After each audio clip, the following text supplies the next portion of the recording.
Welcome back. ہم بات کر رہے ہیں لوکل گورنمنٹ سسٹم کی، اور بریک پہ جانے سے پہلے فائزہ ملک صاحبہ نے کہا کہ دانیال صاحب 5 سال آپ نے خود ہی یہ سسٹم بنایا، آپ کے پاس 5 سال بھی تھے اس کو امپلیمنٹ کرنے کے، آپ نے خامیاں کیوں نہیں اس کی دور کی؟ جی 2005 میں لوکل گورنمنٹ آرڈیننس اور پولیس آرڈر دونوں میں بہت بڑے پیمانے پہ امینڈمنٹس ہوئی تھی، اور وہ تمام امینڈمنٹس پروونشل گورنمنٹس کے ساتھ کنسلٹیشن میں ہوئی تھی، اور اس کو 1 سال لگا، اور اس کے بعد فیصلہ یہ ہوا تھا کہ اب یہ دونوں لاز جو ہیں یہ بالکل جو ہے پولیٹیکلی ایکسیپٹیبل ہیں اور یہ امپلیمنٹیبل ہیں. اور اس کے بعد پھر ایک نئی ڈیلینگ ٹیکٹکس بن گئی. 8 اکتوبر کا زلزلہ آ گیا، اس کے بعد مختلف مرحلوں میں سے گزرتے ہوئے نیا الیکشن آ گیا، اور مختلف اور کرائسس جو ہیں وہ چلے گئے آگے. تو اس میں یہ ہے کہ وہ اس کو آج تک جو ہے کسی نے ان چیزوں کو بیٹھ کے جانچا دیکھا ہی نہیں ہے انفارچونیٹلی. اور دوسری جانب میں آپ کو یہ کہنا چاہتا ہوں کہ جہاں تک پاکستان میں امپلیمنٹیشن کا تعلق ہے، یہ کہنے کو تو بہت آسان ہے، لیکن ابھی یہ جیسے میں پہلے ذکر کر رہا تھا 18ویں ترمیم کو جس وقت یہ امپلیمنٹ کرنے کو جا رہے ہیں، تو آپ مجھے یہ بتائیں کہ آنے والے دنوں میں زیادہ دیر نہیں ہے، 11 جولائی 2011 تک انہوں نے اپنے آپ کو وقت دیا ہے آئین میں کہ یہ امپلیمنٹ ہو جائے گا. آپ دیکھتے جائیں کیا کیا ہوتا ہے. انہوں نے خود لوکل گورنمنٹ آرڈیننس بنانے تھے، کچھ بنے ہیں کسی سے، پولیس آرڈر کو امینڈ کرنا تھا، کوئی ہوا ہے کسی سے، کیا وجہ ہے 2.5 سال ہو گئے. تو یہ آسان کام نہیں ہے، اس میں ایک ویژن چاہیے ہوتا ہے، اس کے مطابقت میں کمٹمنٹ چاہیے ہوتی ہے. یہ تو سب آپس میں بانٹنے کے چکروں میں لگے ہوئے ہیں، کیسے ہوگا یہ؟ ایک پہلی بات تو یہ کہ 18ویں ترمیم کی انہوں نے بات کی، ظاہر اس حوالے سے میری ذمہ داری ہے کہ میں اس کا جواب دوں. جو ذمہ داری ہم نے اٹھائی ہے اس کو تو انشاءاللہ تعالی ہم پورا بھی کریں گے، اور اس کے لیے ہم نے صرف چند اشخاص جو ہیں ان تک اس کو محدود نہیں کیا. ایک تو ایک کمیٹی جو بنی ہوئی ہے، وہ کمیٹی بہت افیکٹو ہے اور اس کی پرفارمنس آپ کے سامنے ہے. اس نے 10 مہینے کے اندر یہ امینڈمنٹس جو ہیں وہ تیار کی ہیں، اور یہ بہت بڑا کارنامہ ہوتا ہے کہ آپ اتنے کم ٹائم کے اندر اتنی ساری مختلف پارٹیز جو ہیں ان کو اکٹھا کر کے ایک فروٹفل رزلٹ جو ہے وہ حاصل کریں. رہ گئی بات امپلیمنٹیشن کی، وہ بھی انشاءاللہ تعالی اس گورنمنٹ کے پاس اتنی میرا خیال ہے اس وقت سمجھ بوجھ اور سٹرینتھ ہے کہ وہ اس کے اوپر امپلیمنٹ بھی کرائے گی. اگر ہم اتنا بڑا قدم اٹھا سکتے ہیں کہ ہم چاروں پروونسز بلکہ اب 5 پروونسز جو ہیں ان کو ایک اتھارٹی دے رہے ہیں، ان کو امپاور کر رہے ہیں، تو میرا خیال ہے کہ ہم میں اتنا بھی ہمارے اندر طاقت ہے کہ ہم اپنے بنائے ہوئے جو قوانین ہیں ان پہ امپلیمنٹیشن. اچھا، اس میں خامیاں کیا تھیں؟ آپ نے ذکر کیا تھا خامیاں تھیں اس سسٹم میں. دیکھیں جی، ایک تو اس پہ چیک اینڈ بیلنس کوئی نہیں تھا. پہلی بات، آپ کے جتنے ناظمین ہیں وہ کسی کو آنسریبل نہیں تھے. اسی طرح چھوٹے لیول پہ جائیں تو کونسلرز جو ہیں، کرپشن بہت اس کے اندر دیکھی گئی.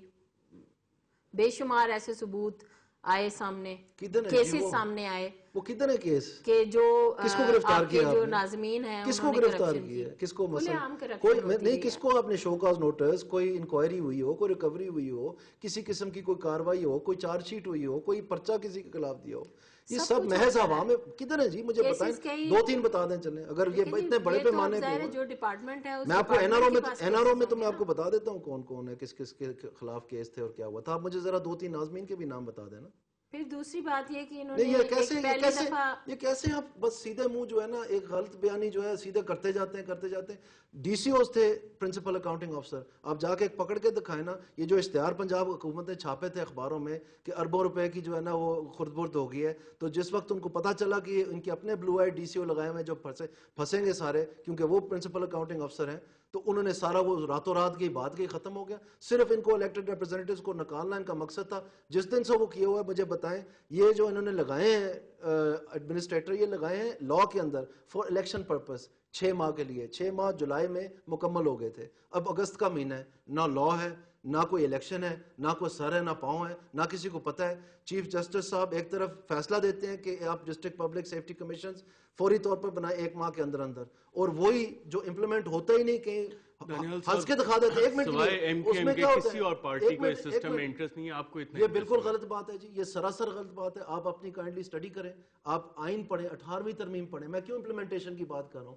کیونکہ امپلیمنٹیشن آرٹیکل 140A بھی 4-5 پولیٹیکل پارٹیز نے یونینیمسلی 2/3 یہ تیسری مرتبہ وہ پاس ہو رہا ہے. پروونسز خود ڈیسائیڈ کریں گے نا اس کے بعد. It's a provincial matter now. نہیں، اٹس اے پروونشل میٹر، لیکن 140A آج تک آئین میں نہیں تھا. صرف آرٹیکل 32 میں پرنسپلز آف پالیسی میں تھا کہ آپ سپورٹ کریں گے مقامی حکومتوں کو اور عورتوں کی سیٹیں ہوں گی وغیرہ. یہ وہ ایکشنیبل نہیں ہے, جسٹسیبل نہیں ہے. اب پہلی مرتبہ وہ مین ٹیکس باڈی میں آیا ہے جس میں آپ کو وہ کرنا ہے, اور وہ 140A بڑا اسٹرکٹ ہے, وہ اتنا لوس نہیں ہے کہ آپ جس مرضی کی 79 کی بنا لیں, یہ کر لیں وہ کر لیں. اس میں لکھا ہوا ہے کہ آپ نے کس قسم دانیال صاحب اس طرح کی چیزیں تو آپ نے بھی لوکل گورنمنٹ کے جو لاز بنائے تھے اور جو پہلے ڈرافٹ بنے تھے اس میں شاید یہ بھی لفظ آپ کے پہلے ڈرافٹ میں چھپ گیا تھا, law to deform the political parties. بہرحال وہ ایک الگ ڈیبیٹ ہے. یہ بالکل کہہ رہی ہیں, کوئی ایسی کیا سرائی نہیں آپ کے پہلے ڈرافٹ میں system to deform the political parties. میں آپ کو ایویڈنس دیتا ہوں, پروگرام کے بعد دیتے ہیں, اور اس پہ ایک الگ پروگرام کریں. میں بریک میں بھی نکلوا دیتا ہوں, میں وہ نکلوا دیتا ہوں آپ کو پروگرام, اور اس کا بالکل دیں گے, اور اس کے آپ کو ہم دوبارہ انوائٹ کریں گے اسی پروگرام کے لیے کہ وہ پورا ڈرافٹ جو تھا پہلا اس میں وہ چیز آئی تھی. آپ نے جو سسٹم بنایا تھا اس میں آپ کو انہیرنٹ ہپوکریسی اس میں نظر نہیں آ رہی تھی. آپ نے ذکر کیا کہ ارتھ کویک جو تھا, اور ابھی بھی جو آرگومنٹ آ رہا ہے کہ شاید فلڈز میں یہ سسٹم بہتر کام کرتا.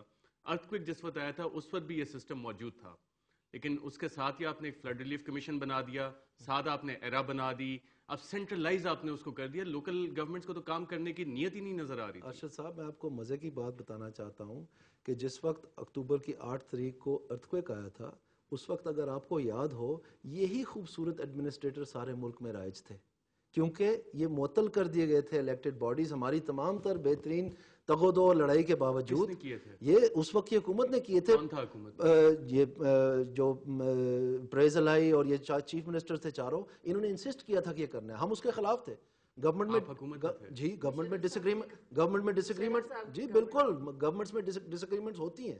ہم نے ڈس ایگری کیا لیکن ہم اوور رول ہو گئے.